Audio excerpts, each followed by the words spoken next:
Well, good morning, Harbor fam. Happy Sunday. How about Team USA hockey? We had like the emptiest 8:30 service of all time. It's good to see the house packed today. Congrats to Mike Hilgendorf, one of our deacons who's watching online. I think he's still so excited about the win that he had to stay home and watch. But glad you're all here in person. Thankful for the rest of you watching with us online. We are wrapping up our Unfollow series today. Pastor Joel is in Thailand, and so you get me today. I'm the executive pastor. My name's Ryan Ingram. Love being here at Harbor. And you know, as I thought about this series and really the genesis of it, our Unfollow series being some of the social media voices that we love to follow, I thought back to the good old days back when Facebook and YouTube and Twitter were created. I graduated high school in 2004. So I spent my college years, man, swimming in the early waters of Facebook and YouTube and Twitter. I procrastinated in college by flirting with my wife on her Facebook wall. Before what the kids today call sliding into DMs, you just flirted on people's Facebook walls, man. It was all public, and we can still go back and look at that. And I procrastinated from doing my schoolwork by watching YouTube videos. I love the early days of YouTube, and I don't know if anybody can relate, right? Like the evolution of dance. Charlie the Unicorn, David After the Dentist, Chocolate Rain. Come on, somebody, am I the only one here? And music videos on demand. Believe it or not, guys, that did not used to be a thing. You used to have to watch them on MTV and VH1. But my favorite genre of YouTube videos back in the day were, and I'll be honest, still today, are fail videos. Anybody else? Fail videos. Am I the only? Mostly men. I don't know what it is about being a guy where you just love to watch people do stupid things, but for some reason it makes us happy, man. Like watching people fall through frozen lakes and slam into things and crash and hurt themselves. It brings me joy to watch other people fail.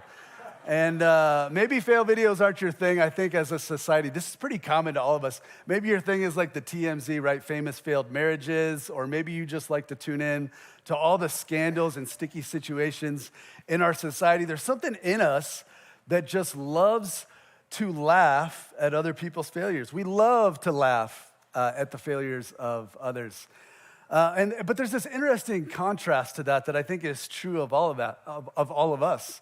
We love to laugh at the failures of others. However, we can't help but cringe at our own mistakes.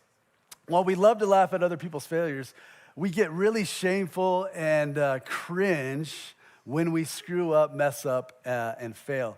And I was just thinking about some of the moments in my life where I have really stepped in it. I don't know if you're the same way, but I can remember most of my failures in like vivid detail. It could have happened 20 years ago, but I could tell you exactly what it was like today, and just a couple that I thought of. I can remember the time I threw up on the dinner table, like vomited, at a party in high school. Yeah, you can groan. It wasn't as bad as it sounded. I didn't even clean it up. That's how bad it was. I can remember the class in college where I completely blanked and then stuttered my way through a public speech. I was the worst public speaker you could have ever imagined in college. And maybe you're sitting here today and you're like, Ryan, you haven't gotten much better, man. But man, I would get so red. I can remember the night I badmouthed my best friend in text messages, and then he read them on my phone. We may not be friends today. I can remember the summer in college when my parents caught me in some really painful and public lies that they had to confront me on.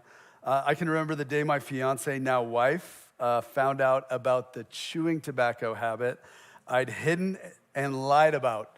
She still married me. I'm shocked, just like you probably are. I don't chew tobacco anymore, in case you were wondering, but that was a tough one. And I can remember the moment when I revealed confidential information in a job, and I'll be honest, it was this job, and somehow I still have a job, so praise God for that. But man, I'm sure, think about your own failures and mistakes, right?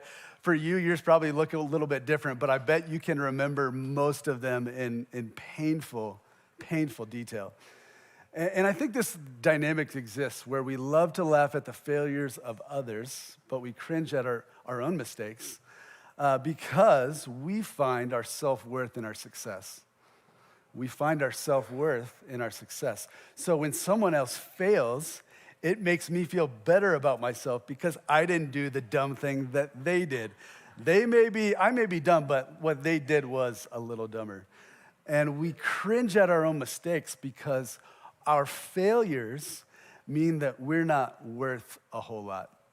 And so as we wrap up this Unfollow series, as we talk about what it looks like to follow Jesus, what we're going to end with is really the question of how we navigate life when we fail to measure up to the standard that God has called us to. Because all of us deal with this. And to do that, we're going to look at the life of one of Jesus's closest friends and disciples, a guy named Peter. If you have your Bibles with you or your phones with you, you can turn or click with me to John chapter 13.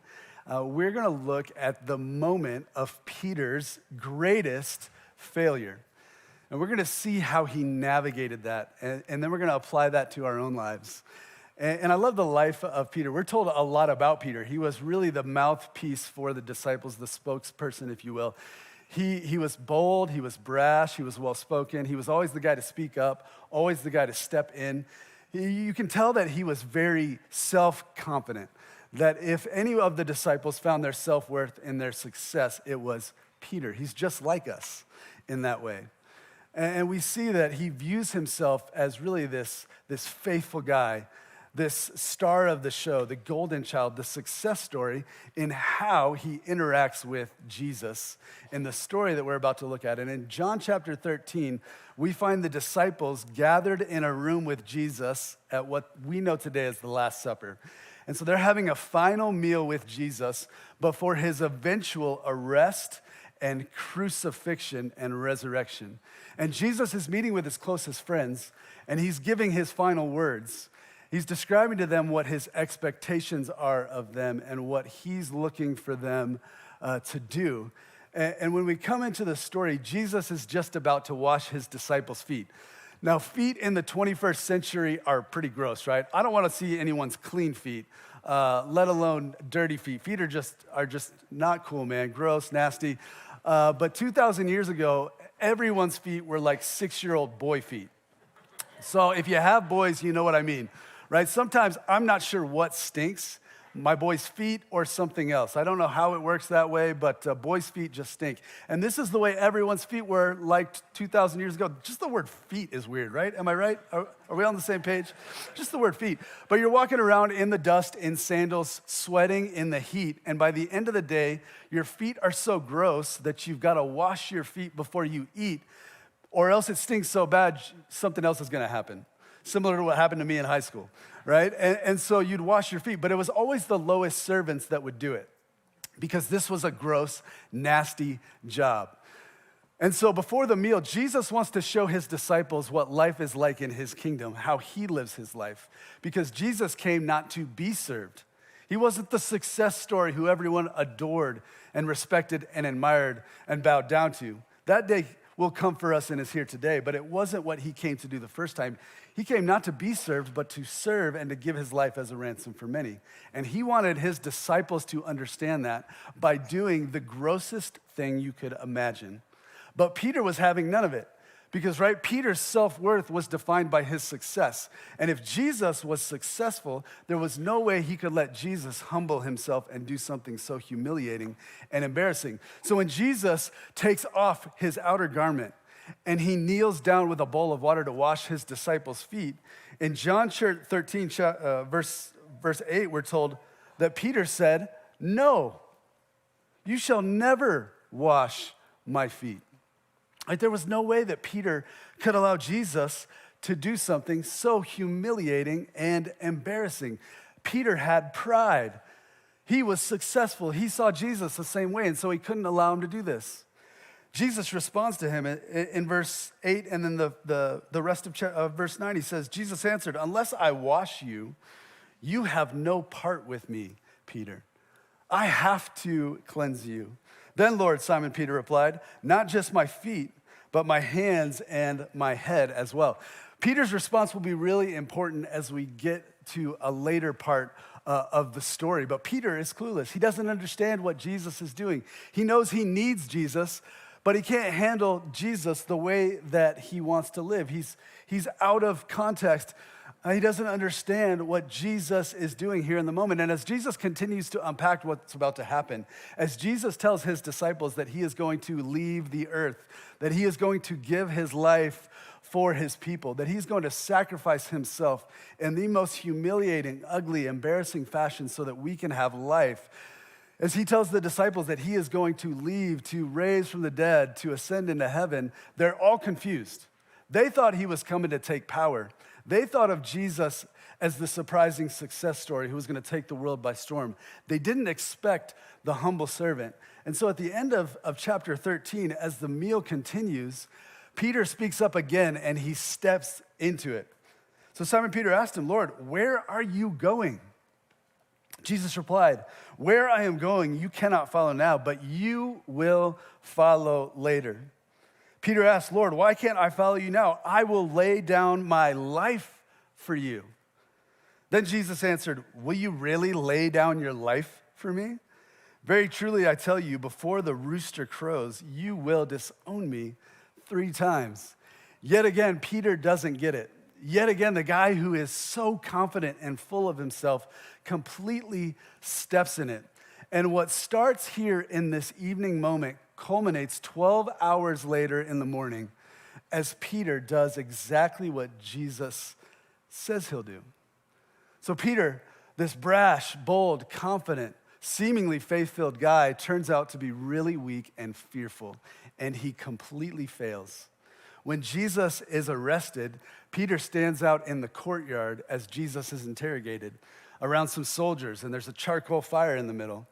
And he's asked by this teenage girl who looks at him and thinks he's familiar. She says, "You look really familiar. I think you know Jesus, don't you? The guy who's being interrogated, just been arrested. I think you know him." And he looks at her and he says, "Oh, I don't know him." And then she looks at him a little bit closer and she says, "No, I think you're the guy." And he says, "No, I'm not the guy." And she leans in again because she's like, "Oh, I'm convinced now. You're the guy who walked on water. You're the guy who always speaks up. Yeah, it's you."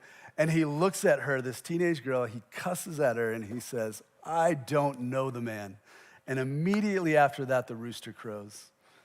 And Peter, the guy who thought he had it all, has betrayed his closest friend in his hour of need publicly in front of everyone. And this story that everyone would have known about after it happened is recorded for us and has been known by people for thousands of years. It's written in Matthew, Mark, Luke, and John. Peter's failure. And when the rooster crowed, I'm sure we can all relate to this, right? This moment that would have been etched in his mind forever when he failed publicly in humiliating fashion. We read that he wept bitterly and went away and hid because he was so ashamed. He cringed just like we do at our mistakes. He ran away, crawled into a hole, and wanted to die because of what he'd done. He felt worthless. And it's in this story of Peter that we see why we can't allow our self-worth to be defined by our success. You see, if our self-worth is found in our success, then we are worthless when we fail. We're worthless. If our self-worth is found in our success, then when we fail, we have no value, we're worth nothing, and our life is meaningless. And yet, what I love about the story of Peter, which is so relatable to our own lives and the mistakes that we make, is that Peter goes on to be one of the greatest Christians in history. The dude is the one who speaks up on the day of Pentecost. He was one of the early leaders of the church. We see him all throughout the book of Acts as the church grows and develops. He becomes a great man of faith. He writes letters that we still have today in the New Testament. And Peter was able to overcome this moment, not because he tried really hard, not because he worked hard to overcome his mistakes, not because he forgot about all this and just left it in the past. No, Peter became who God had called him to be and overcame this moment because the risen Jesus pursued, restored, and recommissioned Peter. And through the story of Peter, we get to see how Jesus interacts with us in failure. And I love the story, and we're gonna finish in John chapter 21 as we look at the encounter that Jesus had with Peter. And the whole story is going to feel a little bit like deja vu. These are the final words of the gospel accounts. Matthew, Mark, and Luke were written first and have a lot of material in common with one another. John wrote to fill in the gaps. And just as we read this, John refers to himself as the one whom Jesus loved. It's kind of a weird way to describe yourself, right? Third person, adding a weird qualifier, but whatever. But that's the way he described himself. And in verse number 1, we see afterward, Jesus appeared again to his disciples by the Sea of Galilee. And it happened this way. Simon Peter, Thomas, also known as Didymus, Nathanael from Cana in Galilee, the sons of Zebedee, and 2 other disciples were together. I'm going out to fish, Simon Peter told them. And they said, we'll go with you. So they went out and got into the boat, but that night they caught nothing. Early in the morning, Jesus stood on the shore, but the disciples did not realize that it was Jesus. There's a couple of things that stand out to me here about what happens as this scene begins to unfold. First of all, you have a bunch of disciples going out to fish, professional fishermen. Most of them before they came to faith in Jesus. Simon Peter was one of those professional fishermen. And so these men go out to fish, which is what they were doing before they came to faith and following of Jesus. And I think this is often what we do. After we're done cringing, crying, hiding in shame over our past mistakes, what do we often do in our failure?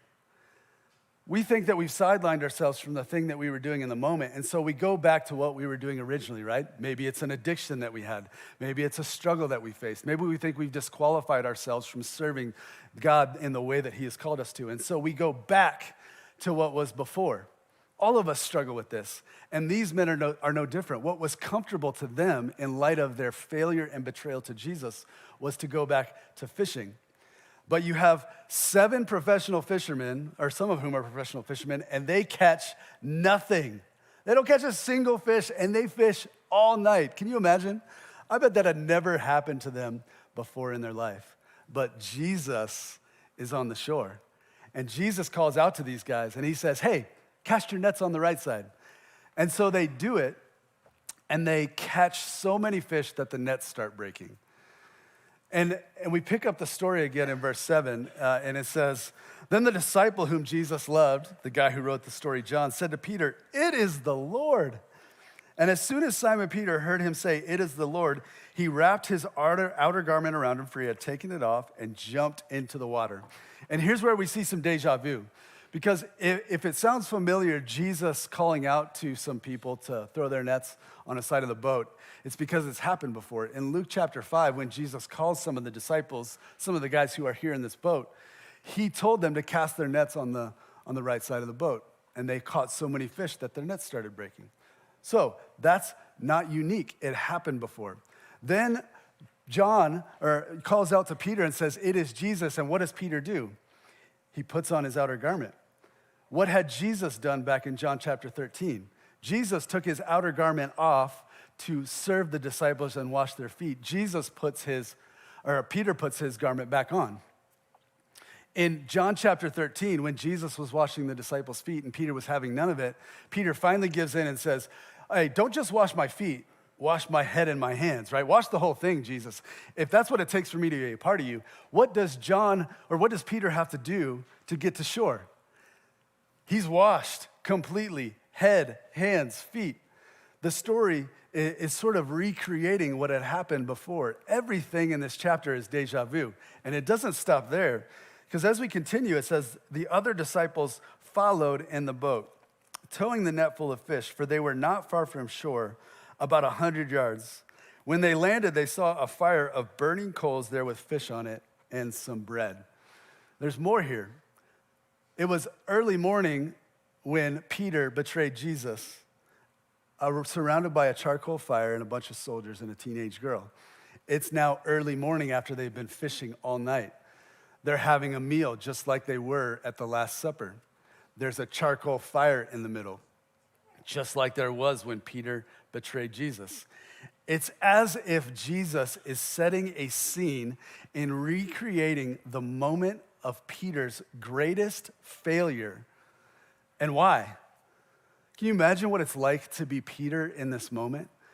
To be cringing, crying, putting yourself on the sideline due to your past mistakes, and then to have Jesus show up, and you swim to shore because you know you need to be near him, and yet Jesus seems to be recreating the scene of greatest embarrassment, pain, shame, and failure towards what end? And as the tension mounts in the story, and as they share this meal, it almost seems to get worse. As we continue in verse 15, it says, when they had finished eating, Jesus said to Simon Peter, Simon, son of John, do you love me more than these guys? Yes, Lord, he said, you know that I love you. Jesus said, feed my lambs. Two interesting things that, again, are a little bit of deja vu. Here in the story, Jesus calls Peter Simon, son of John. Not Peter, Simon, son of John. That's significant because when Jesus called Peter, he didn't call him Simon, son of John. He told him that he was going to have a new name. He said, you are Simon, but now you're Peter. Here in the story, he calls him Simon, son of John. That's the only time that name is used in the gospel accounts since Jesus called him to be his disciple. Jesus also seems to rub it in as he looks at Peter and says, Simon, son of John, do you really think that you love me more than these guys? Do you really think you won't fail when everyone else does? Yeah, you've disqualified yourself from ministry. You're a failure. You're worthless. You're no longer my disciple. There's so much hidden and baked into this story. And as we continue on, we see that Jesus asked it again. And again, Jesus said, Simon, son of John, do you love me? He answered, yes, Lord. You know that I love you. Jesus said, take care of my sheep. There's a little bit of hope here as Jesus talks to him, because I don't know that Jesus was necessarily being arrogant and angry. I think there's a gentleness to his voice as he interacts with him. We can see that as their interchange continues. And he's filled with pain, embarrassment, shame, humiliation.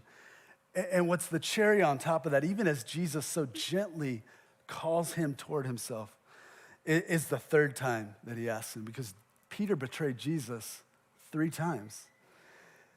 And the third time we see, he said to him, Simon, son of John, do you love me?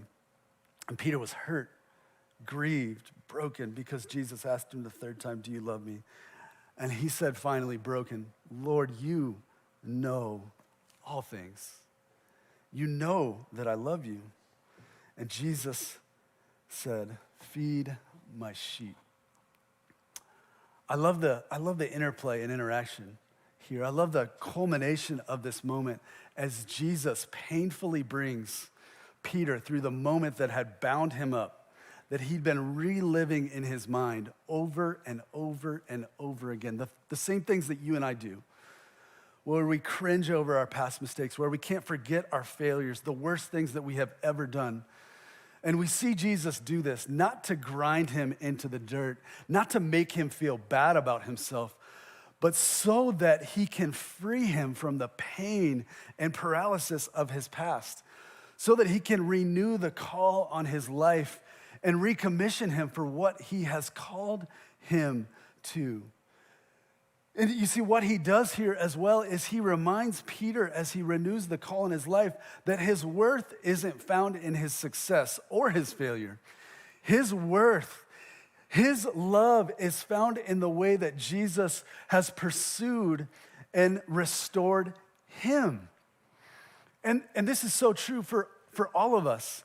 The reason we have this story of Peter's public pain and failure is so that you and I can know that our worth is not found in our success. Our worth is found in the one who restores our soul. Psalm 23 is fulfilled in this story when Jesus meets Peter in pain and renews him in a way that nobody else could have done. Our worth is found in the one who rescues us from sin. Jesus died to save Peter from the exact thing that he did, and he died for you and I, and every single painful, shame-filled moment we have ever experienced. And our worth is found in the one who redeems our failures. This story is not a story that highlights Peter's great shame. It highlights God's great mercy and grace. And I want you to imagine Peter's life without this story. If Jesus hadn't met him in this moment, he would not have become the great man that he was destined to be, that God had called him to be. Jesus' grace enabled him to become the man that God had always desired him to become. And this is so true for each and every one of us. The worth of something is not determined by the way it acts or behaves. The worth of something is based on what someone will pay for it. And that payment is transformative. I think about my own life. My wife, Sarah, and I got married about 15 years ago. We went to high school together, college together, and we didn't start dating till after college, and that was God's grace, because she likes to say if we would have dated before then, she would have broken up with me real quick. My wife had her head on straight. She was intelligent, gifted, witty, hard-charging, productive, never got B's in school, the rule follower, and I was the exact opposite. Anybody else just like me? You needed extra grace. And in fact, it was so bad, who I was in high school and college, that my wife went back to our hometown with a ring on her finger, and she saw one of my high school classmates. I'd like to call him a friend, but I don't think we were really friends, and that was my fault, not his. And this friend found out that my wife was engaged, and he's like, "Oh, who are you getting married to?" And she said my name, and he looked at her with anger. And she's like, "You're marrying him? Like, what is wrong with you?" And he wasn't wrong. But the fact that my wife saw me as worthy, as someone who she was willing to commit her life to, made me a better man. I'm the man I am today because of who my wife is, and Jesus, obviously. But she has transformed me in so many great ways. You wouldn't have liked me back then. I don't think many people did. But when someone considers you worthy of love and pursuit, it transforms how you view yourself. It transforms how you live your life. This is at the basis of transformation. And so as we close, as we look at this story, as we figure out how to navigate the failure that we all experience and deal with, I really just want to leave you with some very practical things from the story that I think are so key for our lives as we figure out how to follow Jesus when we step in it, when we fail, when we don't measure up. And the first one is this: would you embrace grace? Would you embrace grace? This story is all about grace. You have professional fishermen going out to fish and catching nothing, but when Jesus speaks up, everything changes. You have a man who deserved nothing but contempt, being restored and redeemed by his closest friend. He receives favor in a way that he doesn't deserve. And for you and I to come to faith in Jesus, for you and I to continue in faith with Jesus, we must be willing to receive and embrace grace. It's not about what we do or don't do. It's about what Jesus has done for us. I remember the low point of my life was 2 a.m. in college, and I'd done some dumb things, and I remember just sitting there thinking about my life, and I had to embrace grace. I had to just say, "Jesus, save me. I don't want to live this life anymore." And from that moment, he met me. And maybe you're here today. Can I tell you that your worth in life is not based on your success or failure? Jesus loves you and wants a relationship with you, and he's waiting for you to respond to his pursuit. And just say, "Jesus, I need you." If you're here this morning, man, we would love to chat with you if that's where you're at. Maybe you're watching online. Visit harborchurch.life/Jesus. Come see us at the Connect Corner. Come talk to me after the service. The love that Jesus has for each of us is for you too. But you know what? We need this in our lives as well. As we come to Jesus, sometimes we come in grace, and then we say, "Jesus, I got this." And we fall off track. Man, we must always be willing to celebrate the mercy that God has for us. So embrace grace, but also choose presence over perfection. Can we choose presence over perfection? I love Peter's example because he knows, in spite of his failure, the best place for him to be is right next to Jesus. And so it doesn't matter how awkward the conversation is going to be, how painful it is going to be to recount his failure. He wants to be where Jesus is. And for us today, as the band comes back up, as we get close to wrapping up, we can't visit the resurrected Jesus. He has ascended into heaven. He's seated next to the Father in glory. I can't wait till he comes back. But for now, we have the church. And so one of the things that I think is so helpful and healthy for us is regular confession about who we really are. We're not perfect. We don't have it all figured out, but we can confess and acknowledge the ways in which we're not measuring up, the ways in which we're struggling. I remember having to do this in college when I was just so bound up with some of the things that I felt guilty and shameful over. And so one night I confessed to my parents like every wrong thing I'd ever done. It was really healing for me, probably terrible for them. But I needed to know that I was not judged and weighed by my failures, but by the love that they had for me. And even today, man, I choose presence over perfection on Tuesday morning with our men's Bible study. And the guys at times probably get sick of me oversharing, but I'm just going to be that guy who acknowledges who he really is and what he's struggling with so that I can remember that I am not defined by success or failure. I struggle with this.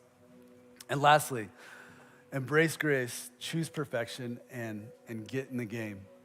Get in the game. God had called Peter to something great, and he didn't just restore him, he recommissioned him. It's so easy for us to get bound up in what we've struggled with that we stop risking for the sake of God's call in our lives. We stop serving others. We stop taking chances. We stop doing the things that God has gifted us, wired us for, called us to, the people he's destined for us to serve. And so for each of us, man, as the story ends, Peter struggled with this. There's a point in time where God calls him to the hard thing. He says, no, Peter, you're actually going to give your life just like you thought you would. It wasn't going to happen then, but it's going to happen in the future.